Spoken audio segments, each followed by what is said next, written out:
Hello everyone, welcome to 555 divine tarot. देखने की कोशिश करेंगे 11 पोर्टल आपकी लाइफ में क्या लेकर आ रहा है। 11 पोर्टल की वजह से आपके रिश्ते में क्या चेंज आने वाला है, आपका रिश्ता आपके पार्टनर के साथ कैसा रहेगा, क्या बदलाव आ रहा है, वो उनकी थॉट्स क्या है, उनकी करंट फीलिंग्स इस वक्त क्या है, उनकी डीप हिडन इमोशंस क्या है।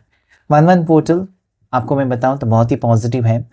और 11 पोर्टल के दिन आपको ज़रूर पॉजिटिव सोचना चाहिए और जो चीज़ें आप मैनिफेस्ट करना चाहते हैं उसे अच्छे से मैनिफेस्ट करनी चाहिए, क्योंकि 1 तारीख को जो आप सोचते हो, 1 तारीख को जो आप पाना चाहते हो, या जो जो चीज़ें आप मैनिफेस्ट करते हैं कि ये चीज़ें मेरे जीवन में हो जाएं, तो साल भर में आपके सपने सच हो जाते हैं। सो अभी क्लेम करेगा 111 कमेंट सेक्शन में टाइप करके, क्योंकि 1 जनवरी है तो पहला महीना, इसलिए 1 तारीख है तो 1, और 2026 का टोटल भी 1 आता है। सो 111 क्लेम कर सकते हैं। अगर आप जीवन में अपनी खुशी चाहते हैं, आपके रिश्ते में खुशी चाहते हैं, आप रीयूनियन चाहते हैं, या कोई न्यू पर्सन का, न्यू पार्टनर का वेट कर रहे हैं, तो ये सारी चीज़ें आपके जीवन में एक्टिवेट हो जाएं। देखते हैं 11 पोर्टल के दिन आपके पर्सन, आपके क्रश, आपके पार्टनर की करंट फीलिंग्स क्या है। 4 of cups, 2 of swords, Page of Cups, Queen of Pentacles, Lovers, okay, King of Cups, Judgment, Queen of Swords, World, 9 of Pentacles, 2 of Pentacles, Temperance, and bottom of the deck जो है 6 of Cups। सो अगर मैं देखूं यहाँ पर आपके person की राशि जो मुझे दिखाई देती है, या इसमें से एक राशि आपकी भी हो सकते हैं, जिसमें मुझे टॉरस, वर्गो, कैप्रिकॉर्न, मकर राशि, वृषभ राशि, कन्या राशि दिखाई देती है। उसके बाद यहाँ पर कैंसर, पास, स्कॉर्पियो, कर्क राशि, मीन राशि, वृश्चिक राशि, जेमिना, लिब्रा, एक्वेरियस, मिथुन राशि, तुला राशि और कुंभ राशि दिखाई देती है। ओके, और जो बर्थ डेट्स और नंबर्स जो मुझे इस वक्त दिखाई देते हैं, उसमें नंबर 14, नंबर 6, नंबर 13, 13, 14, 9 नंबर 21, 13 की एनर्जी दिखाई देती है। नंबर 20, 20 नंबर, ये कुछ बर्थ डेट्स भी हो सकती हैं आपकी और आपके पर्सन की। ओके, सो इस वक्त अगर मैं देखूं तो आपके पर्सन ना बहुत पास्ट में जा चुके हैं।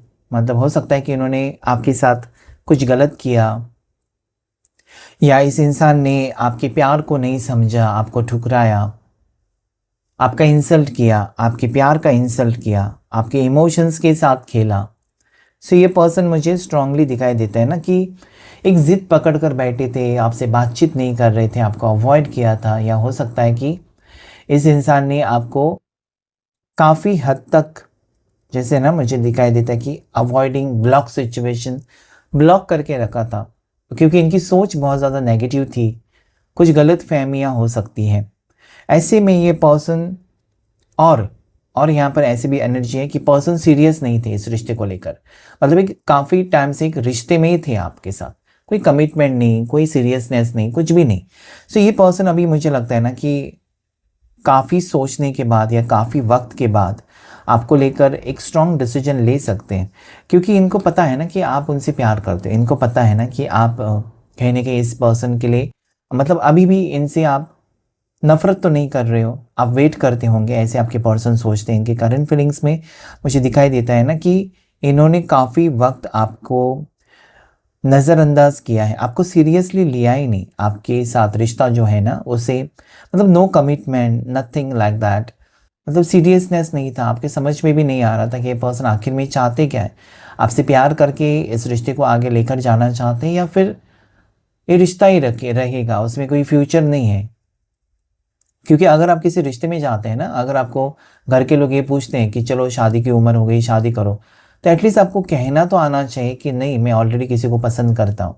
लेकिन यहाँ पर ऐसा है कि आपके पर्सन, आपके पार्टनर आपको कुछ कमिटमेंट ही नहीं दे रहे हैं, तो आप घर के लोगों को क्या कहेंगे कि मैं किसी को पसंद करती हूँ लेकिन वो मुझे पसंद नहीं करता। ओके, सो मुझे लगता है कि ये बातें आपको बहुत ज़्यादा परेशान कर रही थी अभी तक, कि इस इंसान से आपने प्यार किया लेकिन बदले में आपको कुछ भी क्लियरली आपको पता नहीं चला, या कुछ भी क्लैरिटी आपको नहीं मिली, कुछ भी ऐसा नहीं हुआ आपके लाइफ में जहाँ पर आप सबके सामने ये बता सके ना कि मेरी भी ज़िंदगी में कोई है। वो होकर भी ना होने के जैसे ही थे आपके पर्सन। क्योंकि यहाँ पर हो सकता है कि आपके पार्टनर ना लवर्स का मतलब ये प्यार तो करते हैं आपके साथ, मैंने पहले ही कहा कि ये प्यार करते हैं आपसे, रिश्ता भी कंटिन्यू करना चाहते हैं, लेकिन सीरियसनेस नहीं नज़र आता। इसकी वजह कुछ और हो सकती है। एक तो इस इंसान की ज़िंदगी में और कोई है, ओके, या इस इंसान को, आपके पर्सन को ये लगता है कि आपके साथ शादी नहीं हो सकती, ओके, क्योंकि फैमिली प्रॉब्लम्स हैं तो शादी नहीं हो सकती। और या हो सकता है कि ये पर्सन तैयार नहीं है शादी के लिए, इस रिश्ते को लेकर। तो कहीं ना कहीं मतलब सीरियसनेस नहीं है, या वो अभी भी वक्त लेना चाहते हैं, उनको नहीं पता कि आप दोनों की शादी हो सकती है, या वो आपको झूठे सपने नहीं दिखाना चाहते कि अभी ये पर्सन आकर आपको वादा तो करे लेकिन शादी हो ही नहीं, होगी नहीं, या होने वाली नहीं है, या हो नहीं सकती। सो बहुत सारी चीज़ें हैं जो इस इंसान को ना, बहुत सारी चीज़ें इस इंसान को ना डिस्ट्रैक्ट कर रही थी, ठीक है। जैसे कि वो आपके लिए कोई स्ट्रॉन्ग कदम उठाना भी चाहते थे, तब भी नहीं उठा सकते थे। आपको कोई वादा भी नहीं कर सकते थे शादी को लेकर, या फिर कमिटमेंट भी नहीं दे सकते थे। ऐसी कुछ एनर्जीज मुझे इस वक्त दिखाई देती हैं, ओके। लेकिन अगर मैं जजमेंट का कार्ड देखूँ ना, तो एहसास है इस इंसान को। And see bottom of the deck 6 of cups, ये दोनों कार्ड्स मुझे ये कहते हैं ना कि इस इंसान को एक एहसास तो है।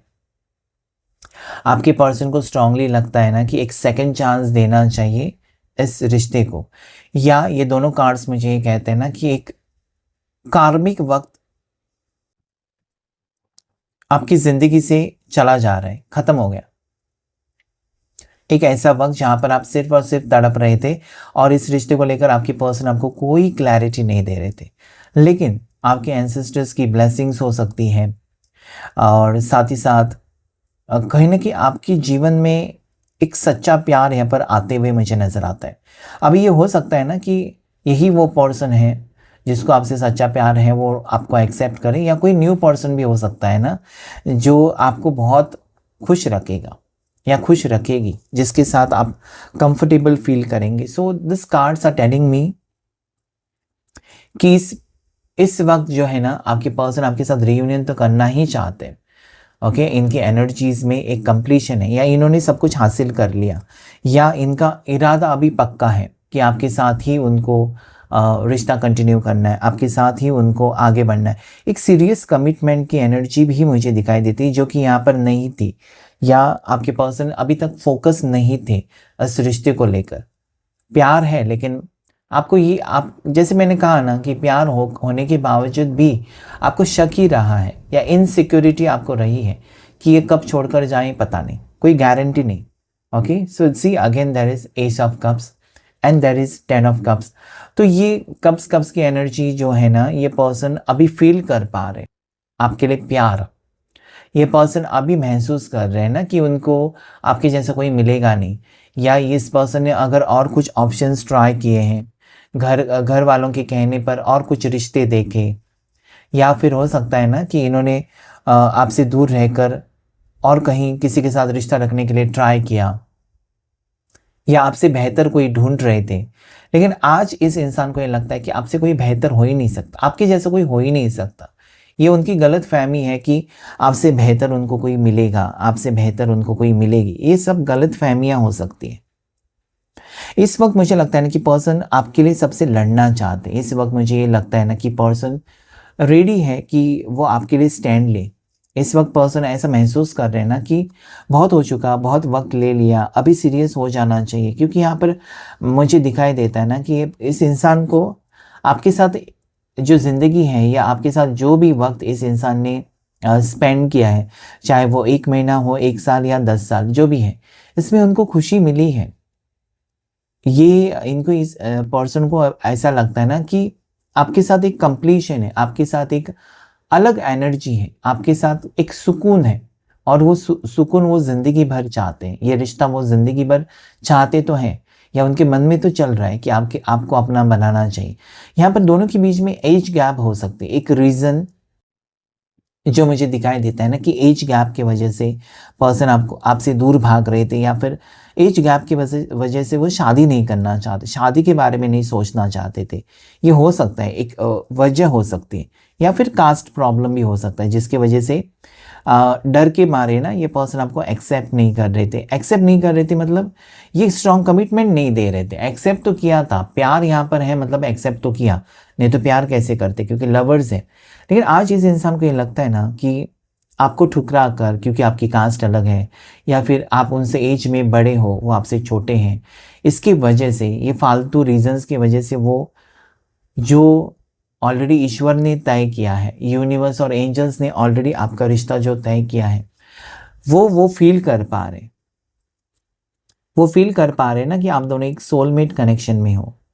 उन्होंने चाहे और कुछ सोचा आप दोनों के बारे में, और कुछ उन्होंने ट्राई करने की कोशिश की, आपके अलावा किसी और से प्यार करने की कोशिश की, लेकिन नहीं हो सका। That is why this person is strongly attracted. आज उनको ना मतलब ये इस इंसान ने आपके साथ जो भी बुरा किया है उसके बारे में वो सोचते हैं कि आपने कभी उनके साथ कोई बुरा सलूक तो नहीं किया। आपने भले ही इस इंसान ने आपसे नफरत की, लेकिन आपने हमेशा प्यार ही किया। ओके, आपने इन्होंने 100 गलतियां की हैं तब भी आपने एक्सेप्ट ही किया। आज ये इंसान इस रिश्ते को और अपने आप को एक सेकंड चांस देना चाहते हैं, डेफिनेटली देना ही चाहते हैं। अभी आज उनको कोई फ़र्क नहीं पड़ रहा है, शायद आज उनको अपनी खुशी या अपनी लाइफ जीने के बारे में वो सोचते हुए नज़र आते हैं। ओके, अभी तक ये पर्सन अटके रहे, हो सकता है ना कि बहुत सारे सवाल थे करियर को लेकर, उनकी फैमिली आपकी फैमिली को लेकर, उनकी एज और आपकी एज को लेकर, उनकी कास्ट आपकी कास्ट में, मतलब इसी चीज़ों में वो फंसे रहे। और ये चीज़ों की वजह से ना, जो कि इम्पोर्टेंट है ही नहीं, वो आपके प्यार को नहीं देख रहे थे। आपने जो वक़्त दिया, आपने जो प्यार दिया, आपने जो इज़्ज़त दी है, वो कहीं न कहीं नज़रअंदाज कर रहे थे, और ये फ़ालतू चीज़ें जैसे कि कास्ट, एज, फैमिली, इसके ऊपर ज़्यादा फ़ोकस था। ओके?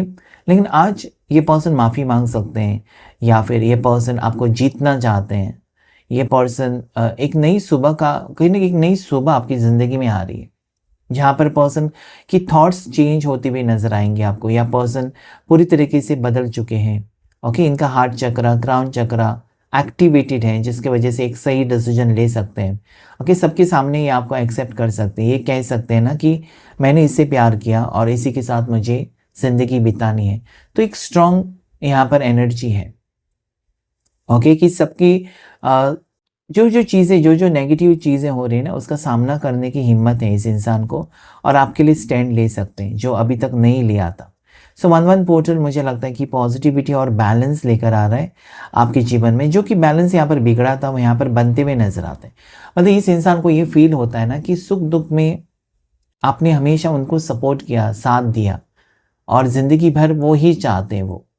ओके, अभी वो अगर एक पैसे वाले पार्टनर से प्यार करेंगे और चली जाएगी या चला जाएगा, तो उनको पैसे का सुख, लग्जरी मिलेगा, लेकिन प्यार नहीं मिलेगा। उनको आज प्यार की ज़रूरत है, या फिर वो आपके प्यार को समझ पा रहे हैं, जो कि वो अभी तक नहीं समझ पा रहे थे। So definitely something is happening. एक ऐसी एनर्जी यहाँ पर मुझे दिखाई देती है आपके पार्टनर के साइड से, जो कि वो अपनी फीलिंग्स को एक्सप्रेस करे। अभी तक जो प्यार होते हुए इस इंसान ने उन भावनाओं को छुपा कर रखा, दबा कर रखा अपने दिल में, तो अभी वो एक्सप्रेस कर सकते हैं, एक फाइनल डिसीजन ले सकते हैं। क्योंकि ये पर्सन अपनी ज़िंदगी में हो सकता है कि अकेले हैं बहुत ज़्यादा। ओके, जहाँ पर आप कहीं न कहीं, मुझे लगता है ना कि काफ़ी हद तक बहुत ज़्यादा स्टेबल हो, फाइनेंशियली आप सेटल हो। ऐसा मुझे लगता है कि आपकी जॉब और आपकी सैलरी आपके पार्टनर से कई गुना ज़्यादा हो सकती है, कई गुना ज़्यादा है। ओके, सो मुझे लगता है कि आप सेटल्ड हैं। ये पर्सन सिर्फ़ और सिर्फ, मतलब कहीं न कहीं ऐसा नहीं है कि आपके पैसों के पीछे ही थे, लेकिन उनको लगता है कि आपके साथ लाइफ, मतलब आप में कोई कमी है ही नहीं। बस ये जो चीज़ें मैंने बाकी बताई, उसकी वजह से हो सकता है कि रिश्ते में दूरियाँ या आप में दूरियाँ हो सकती हैं। ओके, इनके घर वाले हो सकते हैं कि बहुत ज़्यादा कंट्रोलिंग है आपके पर्सन के, और इसकी वजह से ये पर्सन का मूड कभी हाँ कभी ना वाली फीलिंग्स में बदल जाता है।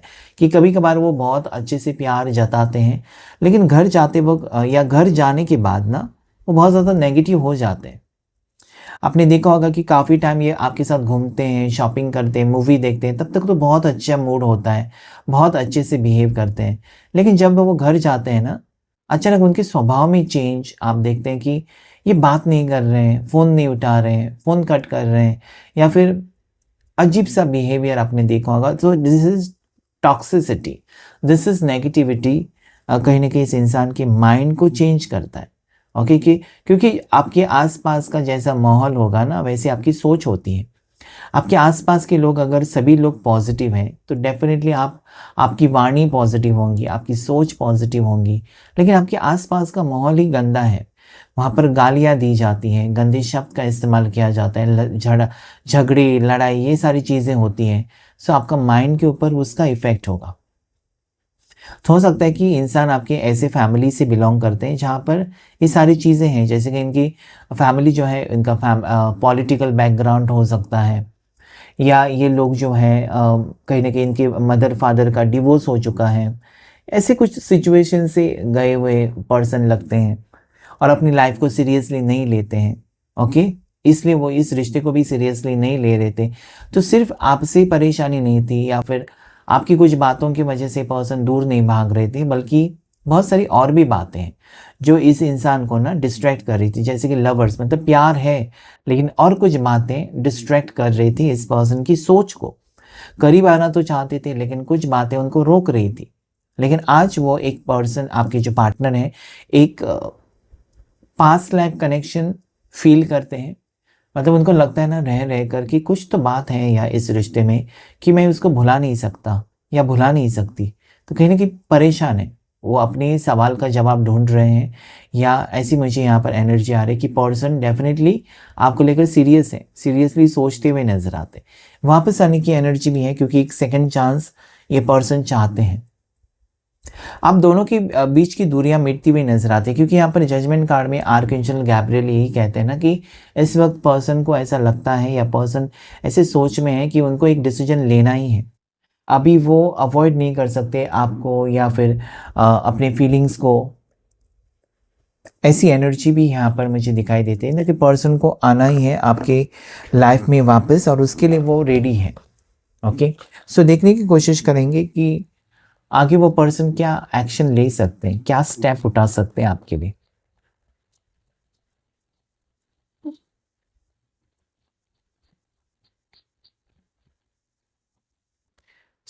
मुझे लगता है कि सबके सामने, जैसे कि अभी तक वो डर रहे थे, अभी तक वो कॉन्फिडेंस के साथ आपको एक्सेप्ट नहीं कर रहे थे, वहाँ पर ये पर्सन आपको एक्सेप्ट कर सकते हैं, या फिर आपके लिए स्टैंड ले सकते हैं। ओके, अपनी फीलिंग्स को एक्सप्रेस करके सबके सामने एक्सेप्ट करने की एनर्जी है। एक कार्मिक बैगेज या कार्मिक लेसन खत्म हो रहा है, आपके साथ जस्टिस होने जा रहा है। आप उनको कहीं ना कहीं फील होता है ना, कि बहुत समय हो गया आपके साथ रिश्ता रखा है, और अभी बीच सफ़र में आपको छोड़ देना, आपसे दूर जाना, ये कुछ सही नहीं हो सकता। Okay, so that feeling is here, कि इस इंसान को खुद ही लगने लगा है ना, कि वो आपको अभी नहीं छोड़ सकते। अगर छोड़ना था, या फिर इस रिश्ते में सीरियस नहीं होना था, तो पहले उनको चले जाना था। लेकिन अभी काफ़ी टाइम हो चुका है इस रिश्ते के लिए, तो ये पर्सन आने वाले दिनों में आपको अप्रोच कर सकते हैं, ऐसी एनर्जी यहाँ पर है, और अपनी फीलिंग्स भी एक्सप्रेस कर सकते हैं। ओके, आने वाले 6 से 8 हफ्ते में, या 6 से 8 दिन में आपके लिए कुछ ना कुछ गुड न्यूज़ आने के चांसेस यहाँ पर दिखाई देती है। ओके, कुछ हिडन फीलिंग्स तो यस, आप दोनों एक दूसरे से मिलने वाले हो, क्रॉसिंग पाथ्स। ओके, सो मुझे लगता है कि ये आप एक डेस्टिन्ड पार्टनर हैं एक दूसरे के, या फिर एक सोलमेट कनेक्शन में हैं, और बार बार एक दूसरे से टकराते रहते हो। भले आप दूर जाते हो, लेकिन कहीं ना कहीं आपका भी मन इस इंसान के बगैर कहीं ना कहीं दूसरी चीज़ों में नहीं लगता। वैसे इस इंसान को बार बार आपकी तरफ वापस आने का मन करता है। तो ये कनेक्शन है, वो फील करते हैं। Okay, so mind games, emotional interactions involve control, and हो सकता है कि आपके इमोशनल फीलिंग्स, या आपका एक इमोशनल स्वभाव है, आप रोने धोने वाले और इमोशनल पर्सन हो, और यही इमोशंस का फ़ायदा काफ़ी बार इस इंसान ने आपको तड़पाया, काफ़ी बार इस इंसान ने आपको तकलीफ़ दी है। ओके, माइंड गेम्स, लेकिन आज वो सीरियस है। उस वक्त तकलीफ दी होगी, उस वक्त उनको लगता था कि आप उनके पीछे पागल हो, आप उनको नहीं छोड़ोगे, वो कुछ भी सलूक करें आपके साथ, आप उनको कभी नहीं छोड़ कर जाएंगे। लेकिन आज सीरियस है। Unfiltered truth, someone will speak the unfiltered. तो मुझे ये कार्ड कहता है ना कि अभी कुछ यहाँ पर लुका छुपी नहीं होगी, या पर्सन कुछ हाइड नहीं करेंगे। इन्होंने आपसे दूरियां बनाई थी तो क्यों बनाई, ये आपको कमिटमेंट नहीं दे रहे थे तो क्यों नहीं दे रहे थे, ये पर्सन की सोच क्या थी, क्या सोचा था। तो मुझे लगता है कि ये फिल्टर्ड कुछ भी नहीं होगा, अनफिल्टर्ड होगा। जो भी होगा साफ साफ बताया जाएगा। 2 कार्ड्स अपने आप गिरे हैं, वही लेंगे हम। इसमें है स्प्रेडिंग पॉजिटिविटी और नेक्स्ट है पुशिंग बाउंड्रीज। ओके, सो इस इंसान को हो सकता है ना कि देखना था कि आप कितना कंट्रोल करते हैं, कितना दिन उनसे दूर रहते हैं, कब तक उनको अवॉइड करेंगे, या वो आपको अवॉइड कर रहे थे तो आपका रिएक्शन क्या होगा। ओके, सो ये हो सकता है ना कि इस इंसान ने आपको जानबूझकर अपने आप से दूर किया, देखने के लिए कि आपका प्यार कितना सच्चा है या आप क्या करते हो उनके लिए। शायद आपको तकलीफ ही दे रहे थे वो। और स्प्रेडिंग पॉजिटिविटी मतलब कहने की ये कार्ड है कि इस इंसान को अभी ऐसा लगता है ना कि उनको खुद के बारे में सोचना चाहिए, खुद की खुशी के बारे में सोचना चाहिए, ना कि इसके उसके सबको खुश करने के बारे में। अपने जीवन में उनको किसको अहमियत देनी है, या जैसे कि ये रिश्ते जो होते हैं ना, लव रिलेशनशिप बहुत नाजुक होते हैं, तुरंत टूट जाते हैं। इस इंसान ने आपके इमोशंस को हर्ट किया, आपके फीलिंग्स को हर्ट किया है, बहुत ज़्यादा तकलीफ दी है आपको, वो रियलाइजेशन यहाँ पर है। सो मुझे लगता है कि जो भी होगा पॉजिटिव होगा और अच्छा होगा आपके जीवन में। एस ऑफ कप्स की एनर्जी यहाँ पर रीयूनियन, शादी भी मुझे दिखाती है। तो इस इंसान एक मैरिज की प्रपोजल के साथ आपकी लाइफ में आ सकते हैं, एक लॉन्ग टर्म फ्यूचर के बारे में सोचकर आपकी लाइफ में आ सकते हैं। ये मुझे यहाँ पर 1-1 पोर्टल की एनर्जी बता रही है। सो इस रीडिंग के साथ आपको ज़रा भी कनेक्शन फील हुआ है तो लाइक शेयर सब्सक्राइब करें। Thank you all of you, thank you angels, thank you universe.